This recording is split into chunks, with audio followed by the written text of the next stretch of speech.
Rangkuman koneksi antar materi Nikomang Okayanti, CGP 1, TK Bali Public School, Denpasar, Bali. Yogyakarta, 2 Mei 1889, Raden Mas Suwardi Suryaningrat atau lebih dikenal sebagai Ki Hajar Dewantara terlahir ke dunia.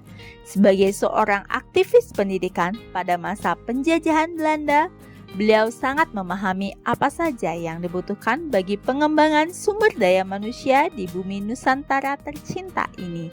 Dalam memberikan prinsip dasar pengajaran di sekolah taman siswa, Ki Hajar Dewantara memberikan filosofi yang dijadikan pedoman bagi seluruh guru yang diperkenalkan sebagai Patrap Triloka.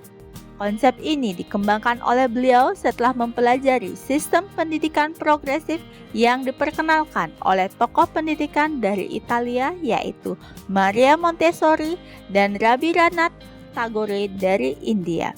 Filosofi Patrap Triloka ini memiliki unsur-unsur yang disampaikan dalam bahasa Jawa sebagai Ing Ngarso Sung Tulodo yang artinya di depan memberi teladan, Ing Madyo Mangun Karso artinya yang di tengah membangun kemauan atau inisiatif, dan Tutwuri Handayani yang di belakang harus mendukung.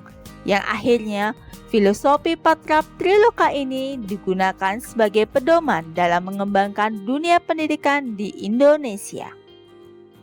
Bangsa Indonesia melalui generasi penerus bangsa perlu mewarisi dan merefleksikan kembali buah pemikiran Ki Hajar Dewantara. Dalam pandangannya, tujuan pendidikan adalah memajukan bangsa secara menyeluruh tanpa membeda-bedakan agama, etnis, suku, budaya, adat, kebiasaan, status ekonomi, status sosial, serta didasarkan kepada nilai-nilai kemerdekaan sejati. Oleh sebab itu, perlu kiranya sebagai generasi penerus bangsa kembali membedah intisari dari konsep pendidikan menurut Ki Hajar Dewantara dalam pandangan pendidikan multiliterasi. Pendidikan multiliterasi yang memberikan kebebasan siswa dalam berpikir, berkreasi, dan berpendapat sejalan dengan konsep Pancadharma yang dikemukakan oleh Ki Hajar Dewantara. Selanjutnya, pendidikan multiliterasi memiliki ciri yakni multi-konsep, multi-budaya, dan multi-gaya belajar.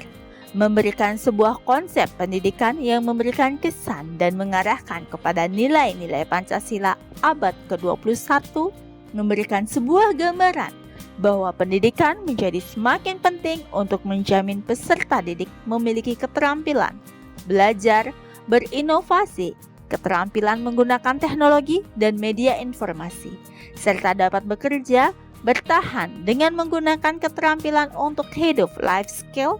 Sejalan dengan pemaparan di atas, dengan merefleksikan kembali nilai pendidikan Ki Hajar Dewantara dalam perspektif pendidikan multiliterasi merupakan suatu wujud nyata dalam menyongsong pendidikan Indonesia agar kelak Indonesia mampu mewujudkan cita-citanya, yakni menciptakan generasi emas 2045.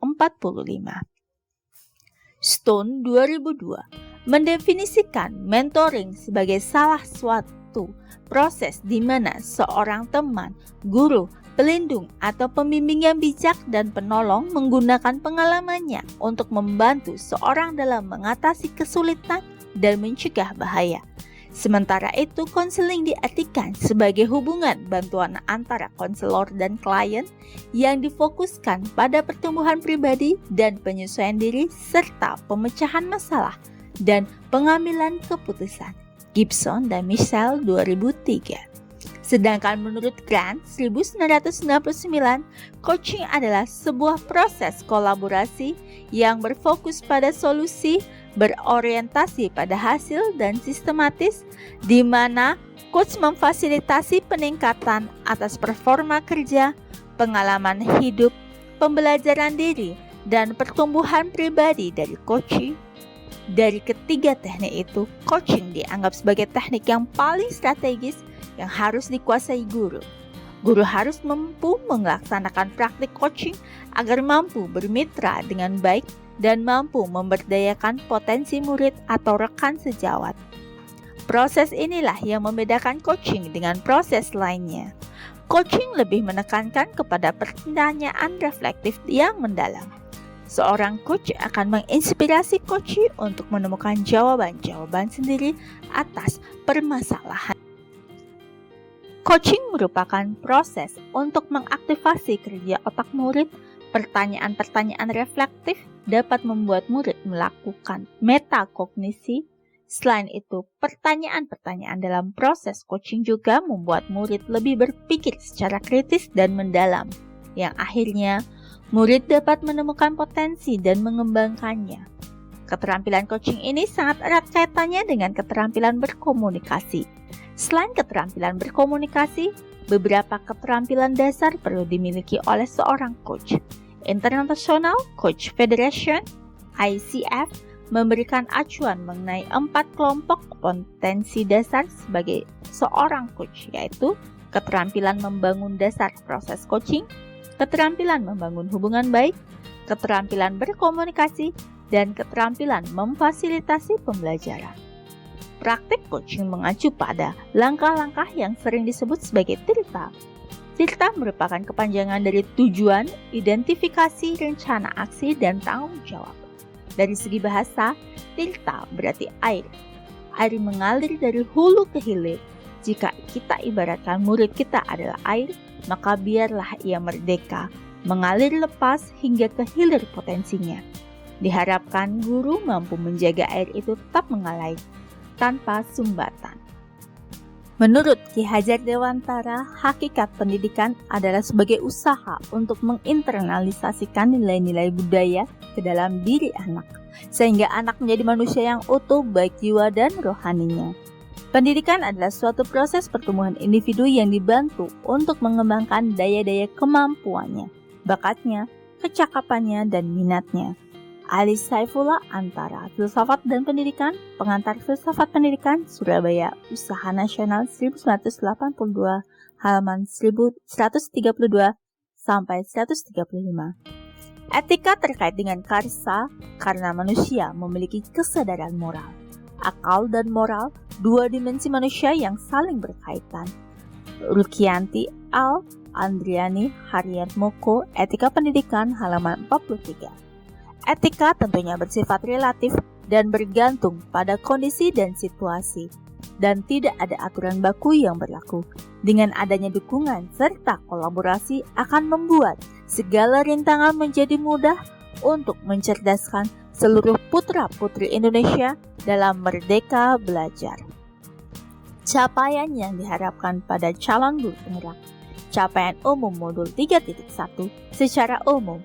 Profil kompetensi guru penggerak yang ingin dicapai dari modul ini adalah mampu melakukan pengambilan keputusan berdasarkan prinsip pemimpin pembelajaran, mampu menyadari dan menggunakan prinsip moral dalam melakukan pengambilan keputusan, mampu menerapkan strategi untuk menghindari adanya isu kode etik kepemimpinan sekolah dan konflik kepentingan. Capaian khusus modul 3.1 CGP dapat melakukan praktik keputusan yang berdasarkan prinsip pemimpin pembelajaran.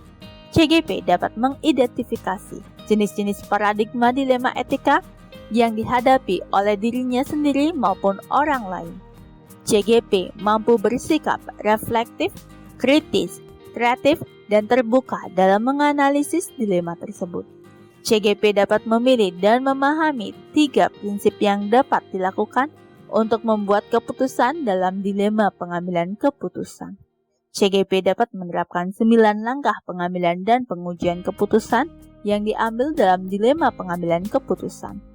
CGP bersikap reflektif, kritis, dan kreatif dalam proses tersebut. Dilema etika benar versus benar adalah situasi yang terjadi ketika seseorang membuat keputusan yang harus memilih antara 2 pilihan, di mana kedua pilihan secara moral benar tetapi bertentangan. Bujukan moral benar versus salah adalah situasi yang terjadi ketika seseorang membuat keputusan salah atau benar. 4 paradigma dan 3 prinsip yang dapat dipakai dalam proses pengambilan keputusan. 4 paradigma tersebut yaitu Individu lawan masyarakat, individual versus community, rasa keadilan lawan rasa kasihan, justice versus mercy, kebenaran lawan kesetiaan, truth versus loyalty, jangka pendek lawan jangka panjang, short term versus long term.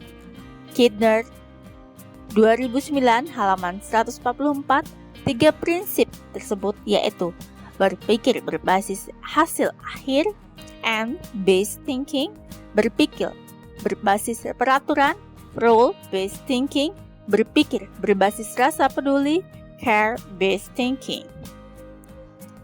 9 langkah pengambilan dan pengujian keputusan. Apa nilai-nilai yang saling bertentangan dalam studi kasus tersebut? Siapa yang terlibat dalam situasi tersebut? Apa fakta-fakta yang relevan dalam situasi tersebut? Mari kita lakukan pengujian benar atau salah terhadap situasi tersebut. Apakah ada aspek pelanggaran hukum dalam situasi tersebut? Uji legal. Apakah ada pelanggaran peraturan kode etik profesi dalam kasus tersebut? Uji regulasi. Berdasarkan perasaan dan intuisi Anda, apakah ada yang salah dalam situasi ini? Uji intuisi.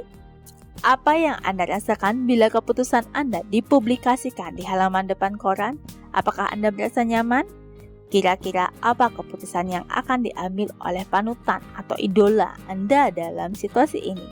Jika situasinya adalah situasi dilema etika, paradigma mana yang terjadi pada situasi tersebut? Dari 3 prinsip penyelesaian dilema, prinsip mana yang akan dipakai?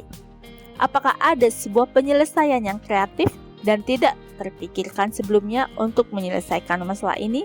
Investigasi opsi trilema. Apa keputusan yang akan Anda ambil? Coba lihat lagi keputusan yang Anda ambil dan refleksikan. Terima kasih. Jadikanlah setiap tempat sebagai sekolah dan jadikanlah setiap orang sebagai guru. Ki Hajar Dewantara.